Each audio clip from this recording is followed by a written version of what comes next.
Thanks, Alistair. Thank you, Alistair. Now, how do you come up with your opinions on controversial social issues? Now, it may be based on your personal experiences, but that's not what I'm here to talk about because I've worked in the media, the mainstream media, and a lot of people's decisions comes from external information today. And so what do I mean by the mainstream media? I think you guys know. It's the TV that we watch, the radio that we listen to, and the news sites, or maybe even newspapers if you're really old school, that you read. That's what we call mainstream media because it's dominated by big companies. In Australia, 2 big companies, and they control most of the news in the country. So what do you need to know about mainstream media and how it influences us? Well, let me take you through how mainstream media intermediates or mediates the information that you guys all get, that you all then use to make your decisions. Now you might say, well, I don't just consume mainstream media, I have Facebook as well. I get a lot of my news from Facebook. And it's true, over 60% of millennials, that's now their primary news source. But where did the information originally come from?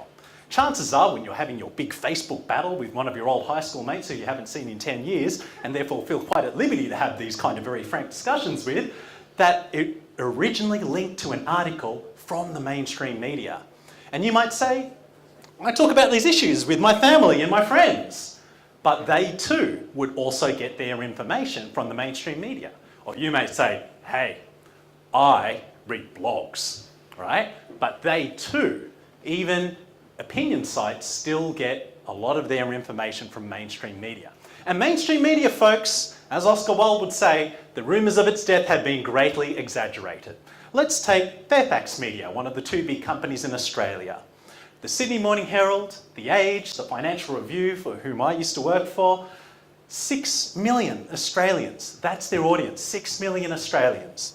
News Corporation, they own the Daily Telegraph, the Herald Sun, and a whole other suite of state and national-based publications. 13 million Australians is their audience. And you know those news bulletins, you know those 6 o'clock news bulletins that no one apparently watches anymore because we're all just reading now, we're all just reading stuff off the phone? Almost 1 million people every night still watch the Channel 9 6 o'clock bulletin. Okay? And that's just the mainstream media in its traditional formats. A lot of this stuff also now ends up online. So mainstream media, folks, is not only alive and kicking, it is still kicking hard. And a lot of alternative news sites are now moving more into that mainstream space as well. So, how do we decide the news that you get? So there's 3 big decisions that we journalists use to decide what you end up reading, watching and listening to. First of all, story selection and elevation. We choose the stories that we think are important. Now, of course, there are some events that everyone has to cover. There's a national election, there's perhaps an act of terrorism, a natural disaster. Everyone is going to cover that. But as you all would know, when you look at your news feeds, that's not necessarily all the news that you get. There's also a lot of other stuff. For example, that an athlete has made some comments on his social media account. That's a story, right? According to some media outlets. And other media outlets might say, hey, there's a new report on climate change. Is that a story? They can decide to bury it or they can decide to carry it. So every morning when we start a shift in the newsroom, we look at the big stories of the day and decide what's a story and how hard are we going to go at it. So that's story selection and elevation. And then there's fact selection, right? So what you'll find is, for example, let's talk about the CEO of Facebook who has just spent a very, very long time in front of the US Congress answering all sorts of questions about all sorts of topics about Facebook, that wonderful organisation that also takes part in the decision-making process, right? Now, of that, 5-6 hours of testimony, whatever marathon they put them through, chances are most of you guys haven't sat down and watched all of it.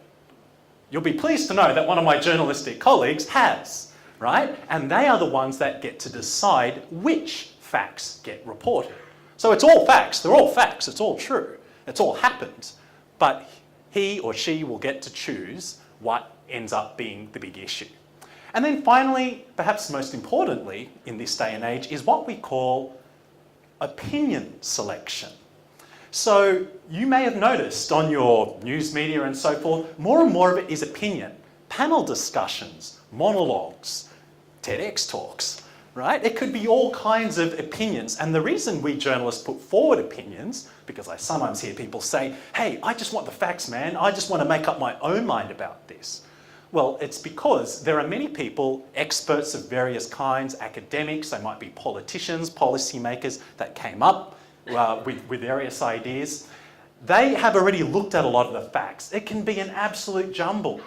I mean, if you look at the Cambridge Analytica scandal, I wouldn't even know where to begin with interpreting half of it. But someone has. So that selection of analysis makes a big difference. That's a big role we can play. So for example, with a radio story that I might put together, I'll decide how long I will give an academic that has an opinion on this issue. And I might give him 10 seconds. I might give him not just 10 seconds, but I might give him the right of reply to other people. But I get to make that decision. So there's a lot of decisions that journalists get to make along the way in terms of fact selection, as well as the story selection, and also the opinion or the analysis selection. So how is this all playing out today in the modern world in this digital age? So here are some factors that you need to keep in mind when you're consuming news, because there are limitations to the news that we're able to bring you, or that we maybe want to bring you. So first of all, there's the issue of time. Of course, journalists have always been under time pressure, but the print journalists that used to have to stick to that 5 p.m. deadline and had a whole day to put together their story, well now we have a 24-hour news cycle. And that's, yes, we've had 24-hour news channels, but how many people had cable? But now with the web, everyone needs new content, new news all the time. So there is a constant pressure to get stuff out quick. So how does that influence those selections that I mentioned? So let's say opinion selection. So when we don't have a lot of time, so I might get my story confirmed at 1 o'clock. Kai, that's the story you're doing. By the way, it's going to be ready by 5 o'clock, including at least 2 different opinions, right? So when that happens, I am going to go to the well. I am going to use the opinions that I have used before. I am going to use the opinions my colleagues have used before. I'll just turn, hey Pete, do you know anyone who can talk on this? Yeah, this guy's really good. Or oh, this professor, she really knows her stuff. She's great talent, right? And that means that there are vulnerabilities in this process. It means you are only going to get the same kind of people commenting all the time in the news that you get. And it also means that you're going to be quite limited in the scope of opinions that you get across the political spectrum, because a lot of this can be exploited. I'm not kidding. If someone needs to get a comment from the Asian community about, for example, new citizenship laws and language requirements, unless they actually know someone who's ready to go, and trust me, I think most Asians would know, most of us die at the thought of having to be on public media. I don't know what happened with me, but somehow here I am. But most people would die, and so what do? Honestly, a lot of the time, a producer just types in Australian, Asian group, and then a bunch of groups will come up. And sometimes it's just one person, but one person who knows that journalists will often be desperate for an opinion and need it very quickly. And then there's sensationalism. Okay, now we all know what sensationalism is, right? It sells papers, people watch TV when it's something sensational and it grabs your attention. In this day and age, though, it's of course being turbocharged by social media. So what does sensationalism mean? So for example, remember when I talked about analysis selection, we are going to select the analysis that we think is going to get the most traffic.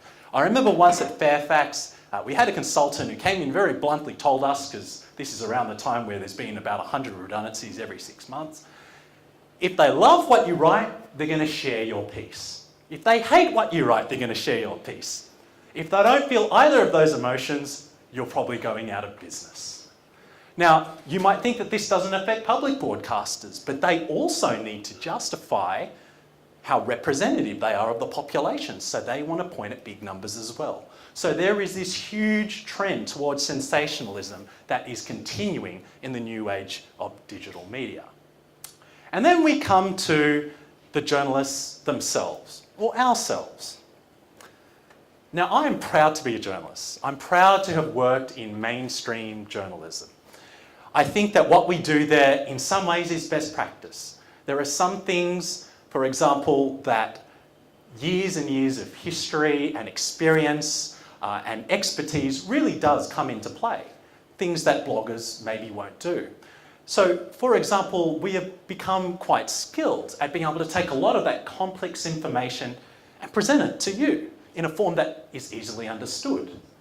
And then you also have the ability to be a professional. There are still many journalists who believe that it is not their role to push an agenda or to take sides, but it is to let you guys make the decisions.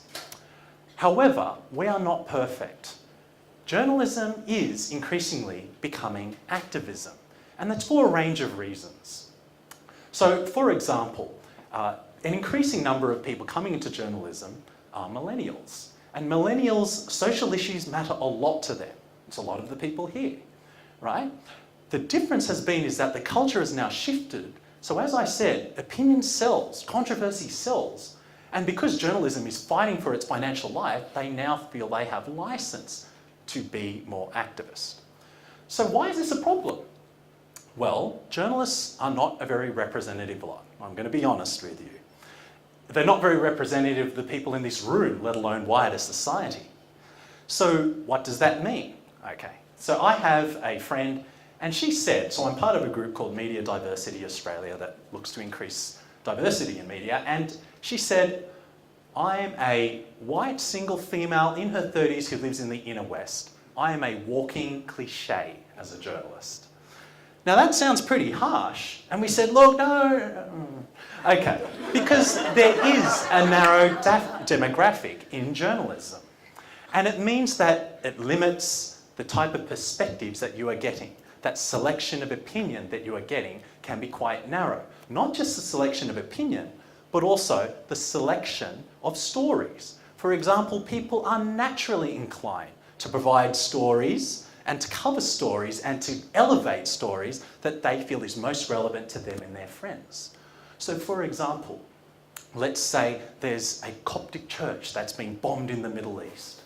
Now, to someone here in Australia, there is a natural bias. They might feel, well, let me see, not Middle Eastern, not Christian, don't live in the Middle East, so, you know, maybe it doesn't need to be that high. Let's just put it down about 4th or 5th in the bulletin, right? On the other hand, if it's a story about the gender pay gap, well, that's something that directly affects me, and it affects all of my friends. And it might be something that you agree or disagree with. You might have different opinions on it, but whatever it is, it's an issue that everyone similar to you is discussing. So that affects the type of story that we select.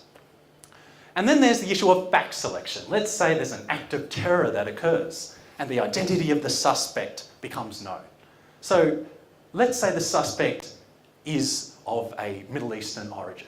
Now, a conservative media outlet might say, you know what, let's give this story air. And they may not even consciously make the decision for why, but it may be because of their inherent biases. It may be because they come from a Christian background themselves. It might be because they agree with a lot of the social views of some of the Christians in the Middle East. Or they may feel that it's time to strike back against political correctness and build that thing back up. At the same time, someone from a progressive news outlet might say, let's just bury the identity of this person for now. Because Islamophobia is a bigger problem in our society, and we don't want to inflame people by putting out the identity of this person, and people will jump to all kinds of conclusions. So depending on the media outlet you're reaching, you are going to get a different spin on these different topics. So what does this mean for you? What should you do about this? So there's some obvious things. Read widely. So yes, I believe in mainstream media. I believe that we have the truth. We generally won't lie. Now, I know not everyone believes that, but you can accuse us of bias, but generally because we have a brand to stand behind, we will draw the line at just making stuff up, and other news outlets may not. However, you should also read those other news outlets. You should also read the new media, the youth media sites. There might be overseas conservative sites or liberal sites. They all will help you make your decisions. But that brings me to my next part, which is read carefully. Read everything with discrimination, so you know that mainstream media looks at things through a particular prism. Different outlets will have their different perspectives. And similarly, new media will as well. There will be different levels of reliability about the facts that they present. So read widely, but read carefully. And don't be afraid to contact journalists themselves. Maybe because we're a bit of an attention-seeking bunch, right? But you can reach us on Twitter, you can reach us on our email addresses. That's why they publish the email addresses of journalists at the end of their articles. Just be nice while you're doing it. Because let's put it this way, you can point out errors that a journalist may have made, opinions that you feel that they've left out.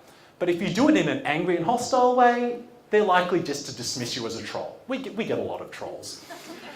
So those are three things you can do. But ultimately, folks, be a seeker of truth. Now, there will be certain opinions that everyone here in this room is going to hold. And it's okay to have convictions. You may have made up your mind on certain issues, and therefore you only are going to look at the type of views that back up that opinion because you're already confident in them. However, I do encourage you to be open-minded. I do also encourage you to remember that there are many issues that you will come across in the news where you have not made up your mind yet. So you have an opportunity in the what you read and what you click on to send a message to us. See, we are in a mediated culture, right? Mass media influences society as much as it also reflects society. So we have a responsibility as journalists, but we also would benefit from the help that you can give us. So help us to help you, to help us all move further towards a better understanding of the truth and better decisions. Thank you.